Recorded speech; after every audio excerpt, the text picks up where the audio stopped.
जय हिंद दोस्तों। तो आज हम लोग फिर आए हुए हैं जो 10 बोर्ड का एग्ज़ाम चल रहा है जैक का, उसका तैयारी के लेकर। यहाँ पे अब जो पेपर होने वाला साइंस का हमने डाला था उससे बहुत सा क्वेश्चन भिड़ा है। अब जो अगला तैयारी है वो मैथ्स का है। मैथ्स का एग्ज़ाम जो है 16 तारीख को होने वाला है, तो हम लोग उसका तैयारी करने जा रहे हैं। और हम लोग बिना टाइम गवाए MCQ क्वेश्चन आ रहा है, सारा ऑब्जेक्टिव है, ऑब्जेक्टिव पे पूरा फोकस करेंगे और सीखेंगे कि कैसे वहाँ पे सही टिक करके आना है। पहला क्वेश्चन दिया हुआ है, 120 को अभाज्य गुणनखंडों के गुणनफल के रूप में लिखा जा सकता है।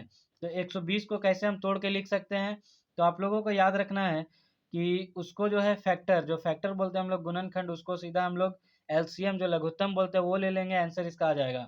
तो 2 गुने 2 गुने 2 गुने 5 गुने 2 गुने 2 गुने 2 गुने 3 गुने 5 इसका उत्तर हो जाएगा। जब इसको हम लोग देखेंगे तो 2 दूनी 4, 4 दूनी 8, 8 तिया का 24 और 24 बचे जब हम लोग करेंगे तो आ जाएगा 120। तो ये आपका हो गया सीधा सीधा आंसर। उसके बाद है 306 तथा 357 का महत्तम समपवर्त्य 9 दिया है। इसका महत्तम दिया हुआ है 9। 306 तथा 357 का लघुत्तम समवर्त्य क्या होगा, तो हम लोग एक फार्मूला पढ़ते हैं, LCM गुने HCF लघुत्तम गुने महत्तम बराबर गुना दोनों नंबर का प्रोडक्ट ऑफ नंबर। तो यहाँ पे दोनों नंबर क्या है, 306 657, इसको गुना करेंगे तो इसका दिया हुआ है महत्तम 9 गुने आपका हो जाएगा लघुत्तम। और इसको जब सॉल्व करेंगे तो आंसर यहाँ से आएगा। जब हम लोग आंसर इसका देखेंगे तो आंसर कुछ आएगा 22338।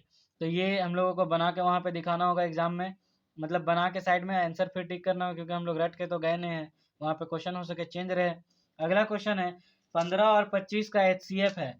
15 और 25 का HCF क्या होगा, तो 15 में भी हम लोग जब इसको तोड़ेंगे तो 5 दिए 15 और 25 को तोड़ेंगे तो 5 बचे 25, तो दोनों में कॉमन क्या आ रहा है, तो 5, तो 5 इसका हो जाएगा HCF।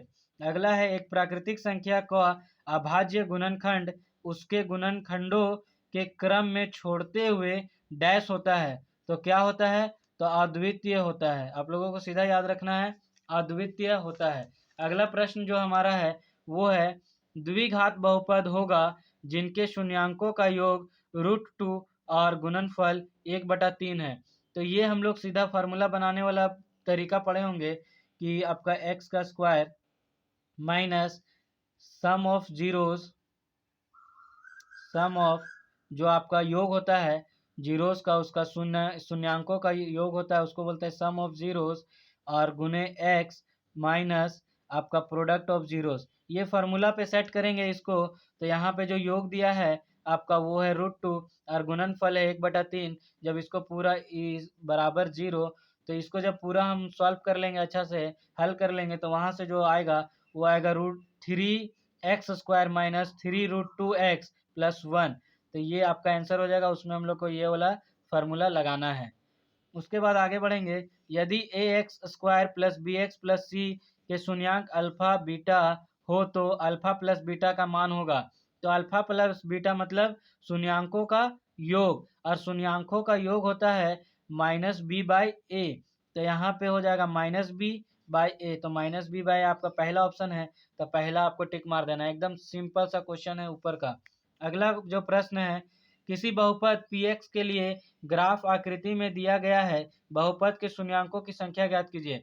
तो जितना अगर px आपका है जो भी बहुपद, तो जितना बार वो x एक्सिस को काट रहा है उतना ही उसका हो जाएगा शून्यांक। तो हम लोग को x एक्सिस पता है ये है और ये है y एक्सिस, तो ये x एक्सिस में कहीं काट ही नहीं रहा, y को काट रहा है, तो इसके शून्यांक हो जाएंगे 0। अगर ये एक बार काटता तो 1 होता शून्यांक, 2 बार काटता तो 2 होता। जैसे मान लीजिए अगर लाइन इस तरह का होता, तो ये x एक्सिस को कितने बार, एक यहाँ पे एक यहाँ पे, 2 जगह काट रहा है तो इसका 2 शून्यांक हो जाता। अगर इस तरह से होता तो 3 जगह काट रहा है तो 3 शून्यांक हो जाता। अगर सिर्फ एक जगह काटता तो 1 शून्यांक हो जाता, लेकिन यहाँ पे एक भी जगह नहीं काट रहा है, तो उत्तर हो जाएगा हमारा 0। अगला क्वेश्चन है, समीकरण युग्म a1x plus b1y plus c1 is equal to 0 तथा a2x plus b2y plus c2 is equal to 0 यदि a1/a2 बराबर है b1/b2, तब हम तीसरा कंडीशन चेक करते हैं, तो वो c1/c2 होगा, जो कि बराबर नहीं है, तो समीकरण युग्म है इस तरह का दिया रहेगा, तो इसका कोई हल नहीं है, कोई हल नहीं होगा, उस तरह का समीकरण युग्म है ये है। तीन कंडीशन बनते हैं, आप लोग को तीनों देख के जाना है, एनसीईआरटी बुक को जरूर देखिएगा। अगला प्रश्न है, समीकरण युग्म 2x minus 3y is equal to 0 है तथा 3x plus 4y is equal to 20 is equal to 0 है द्वारा निरूपित सरल रेखाएं कितनी होंगी? तो प्रतिच्छेद करती हुई मतलब दोनों आपस में कटेगा। ये कैसे पता चलेगा? तो यही जब नियम हम लोग एनसीईआरटी में देखेंगे तो तीन नियम से एक नियम ऐसा होता है जो प्रतिच्छेद करता है, और वही नियम यहाँ पे लग रहा है, मतलब a1/a2 is equal to b1/b2 वाला नियम यहाँ पे निकाल के देखना है। इसके बाद आते हैं हम लोग अगले प्रश्न की ओर। तो अगला प्रश्न जो है प्रश्न संख्या 10, वो आपका बोल रहा है c के किस मान के लिए समीकरण युग्म C X minus Y is equal to 2 तथा C X minus 2 Y is equal to 4 का अनंत हल होगा? अनंत हल के लिए ये तीनों के तीनों प्रश्न जो मैंने पढ़ा लगातार, ये आपका इसी समीकरण पे है, a1/a2 is equal to b1/b2 is equal to c1/c2। और यही वाला जो होता है वो अनंत के लिए जाता है, तो ये वाला कंडीशन हम लोग को मिलाना है, और ये कंडीशन जब मिलाएंगे तो सी का वैल्यू आएगा 3। तो ये कंडीशन से 3 क्वेश्चन हम लोग को पहले ही सेट में दिख गया, मतलब ये कंडीशन इंपॉर्टेंट है, हम लोग को ये कंडीशन देख के जाना है। अगला प्रश्न है 11 नंबर, समीकरण युग्म 2x minus Y is equal to 5 और 3x plus 2y is equal to 4 का हल क्या है? तो इसको जब हल करेंगे, मतलब यहाँ से x और y का वैल्यू निकालेंगे, तो x का वैल्यू आएगा 2 और y का वैल्यू आएगा -1। कैसे? तो इसको हम लोग सिंपल सा हल कर सकते हैं, y यहाँ पे 2 से गुना कर देंगे तो यहाँ 2y हो जाएगा, और उसके बाद 1 से 2 को घटा देंगे, जैसे घटाएंगे x और y का वैल्यू आ जाएगा। अगला प्रश्न है प्रश्न संख्या 12, वह रैखिक समीकरण युग्म जिसका कोई हल नहीं होता क्या कहलाता है? उसको हम बोलते हैं असंगत। जो किसी के संगत में नहीं आएगा, कोई हल नहीं होगा, असंगत। समीकरण युग्म x plus y 9 x minus y 1 का हल, तो जैसे इन दोनों को सॉल्व करेंगे तो 2x इज इक्वल टू, दोनों को सामने लिखेंगे, दोनों को जोड़ेंगे तो x यहाँ पे y प्लस में या y माइनस में दोनों कट जाएगा, तो 2x x और x 2x is equal to 10, तो x का वैल्यू 5, तो x का वैल्यू एक ही जगह 5 है, बस इसको टिक मार देना है। निम्नलिखित में से कौन सा द्विघाती समीकरण है? द्विघाती मतलब जिसका पावर होगा 2, और इसमें पावर हम लोगों को देखना है, तो पावर 2 जब इसको सॉल्व करेंगे तो ये पावर 2 कट जाता है यहाँ से, तो एक ऐसा लौता यहाँ पे ये दिख रहा है जिसका पावर सिर्फ 2 रहेगा, तो इसको टिक मार देना है। थोड़ा सॉल्व करना होगा इसमें, लेकिन हम लोग ऊपर से भी देख के बोल सकते हैं x into x x square, यहाँ पे एक्स स्क्वायर कट गया, तो यही एक बचता है। उसके बाद जब आगे बढ़ेंगे, यदि विविक्त कर d बड़ा हो जाएगा 0 से, तो मूल होगा, मूल कैसा होगा? तो वास्तविक एवं भिन्न। जैसे d का वैल्यू 0 से बड़ा हो जाए, d का मान 0 से बड़ा हो जाए, तो वो वास्तविक तथा भिन्न होने लगेगा। द्विघात समीकरण यहाँ पे दिया हुआ है, x square plus x minus 1 is equal to 0 के मूलों की प्रकृति है, किस प्रकृति का इसका मूल होगा? तो इसका हो जाएगा वास्तविक तथा असमान, वास्तविक तथा असमान। अगला प्रश्न है हमारा, A X square plus B X plus C is equal to 0 के दो भिन्न वास्तविक मूल होंगे यदि, कब? तो जब इसका हमने बोला अभी क्या, डी का वैल्यू बड़ा हो जाए 0 से, यहाँ ऊपर वाला क्वेश्चन जो आया था, डी का वैल्यू बड़ा हो जाए 0 से, तो डी का वैल्यू को हम लोग बोलते हैं बी स्क्वायर माइनस 4ac, यही डी का मान है, और इसका मान मतलब डी का मान, तो डी का मान 0 से बड़ा हो गया, तो आपका ये हो गया इसका सही उत्तर। अगला जब हम लोग बात करेंगे, तो द्विघात समीकरण x square minus x plus 3 is equal to 0 का विभक्तवर क्या होगा? तो हम लोग को निकालना है D is equal to minus b square minus 4ac, और इस फार्मूला पे बैठा के जब हम यहाँ से, इसके आगे a है, यहाँ पे आगे b है और यहाँ c है, इस फार्मूला से निकालेंगे वैल्यू, तो आएगा -11, तो इसका उत्तर हो जाएगा -11।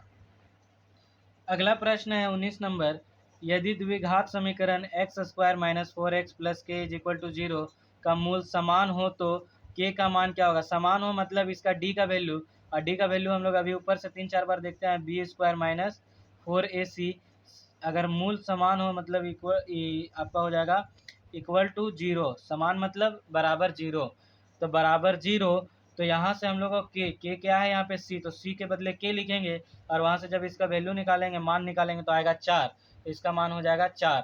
अगला प्रश्न है, द्विघात समीकरण x square minus 5x plus 6 is equal to 0 मूल ज्ञात करें, तो मूल इसका जब ज्ञात करेंगे तो इसका मूल आएगा 2 और 3, मतलब इसके 2 जीरोज होंगे और एक जीरो होगा आपका 2 शून्यांक, एक शून्यांक होगा 2 और दूसरा शून्यांक होगा 3। अगला है निम्नलिखित निम्नलिखित में से कौन एपी है। तो एपी के लिए हम लोग को सबसे ज़्यादा याद रखना है कि इसका डिफरेंस जो है डी जो है उससे आना चाहिए।